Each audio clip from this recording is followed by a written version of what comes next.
Good morning guys. Today is kind of a really casual day for me, but I really thought it would be nice to bring you along since I'm actually answering some questions you guys have been asking lately. So today I thought of showing you my entire bag collection. I built it up slowly over the years, got more comfortable wearing these kind of bags, and then I will be answering some questions from the last vlog I made. I really like making these videos feel a bit more personal, a bit more relaxed, cozy, nothing too forced or anything. Just me sharing things I enjoy, the pieces I like, and my everyday life. With that said, let's get started.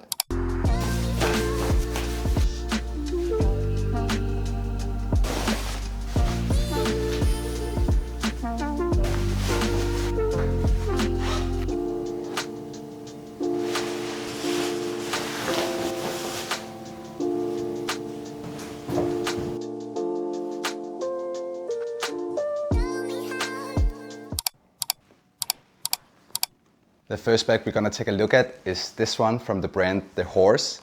And this is pretty much my everyday casual bag. It is very minimalistic. It got a unisex approach, so both men and women can wear this one. It is quite spacious and the quality is amazing. I really like the small details like the stitching, and it doesn't have a zipper lock like a lot of bags, but it has this hook you just click on, and it really gives this minimal casual vibe that I just love. And the price on this is around $340–50, but definitely worth it with the quality you get.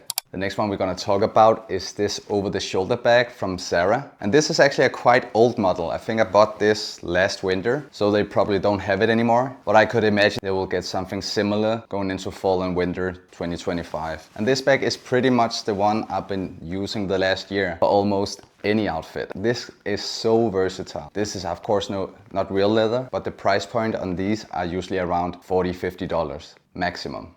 So I think it's a great value for money if you're just starting wearing bags and want to try it out. Next up we have some bigger tote bags. This one is from Timberland, the other one is from Arket. And I really enjoy they have this off-white color, which is so easy to pair with almost any outfit. And these are just brilliant to have as a shopping bag. Also use it when I work out. Very versatile because of its color and material, and I think everyone should have at least 1 or 2 tote bags in their wardrobe.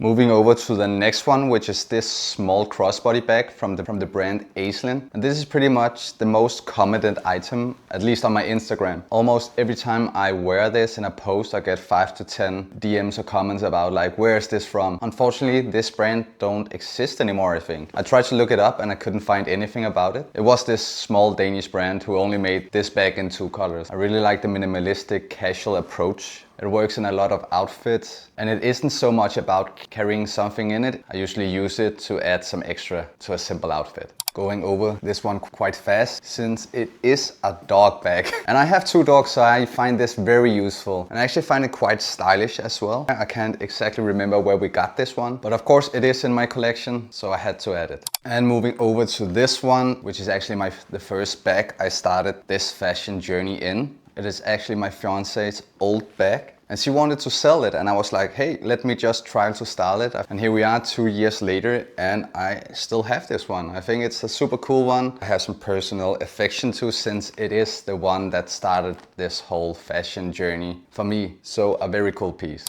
In the last video, I asked you guys to ask me a few questions, and some of you guys actually did, and I really appreciate it that you guys want to learn something about me. And the first question is from Big Bernie OG, and he's asking, hey bro, love your style, what's your day job?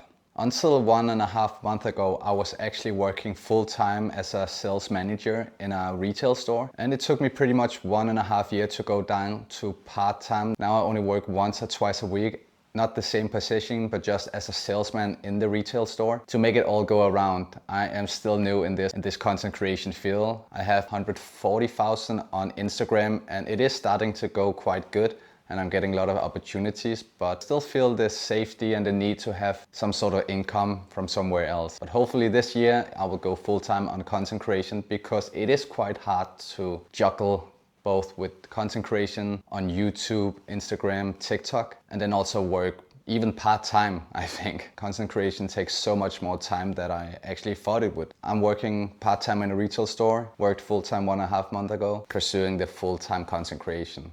The next question is from Pluto7309. I love the content, bro. I was wondering, however, what was your fashion journey and how did your style progress over time? My fashion journey started quite late. Back in 2020 was the first time I tried to do some Instagram fashion pictures, but it wasn't really working and I wasn't really feeling it. But my style back then, I watched a lot of Geordie Shore, if you know that show.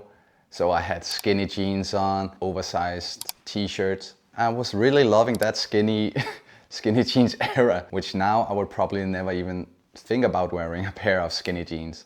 Also followed a lot of trends back then. And then it took me a few years to evolve, figuring out what I actually like. As you can see, I have quite a lot of tattoos, so my thought was having a more simple style would balance it all out, and I think it is working quite well. I am quite satisfied, but of course my style is still evolving. I'm trying new things out, what's working, what's not working, as long as you do what you want to do and what you feel is cool. I got the question from Arrhenius33, what's the meaning of your tattoos?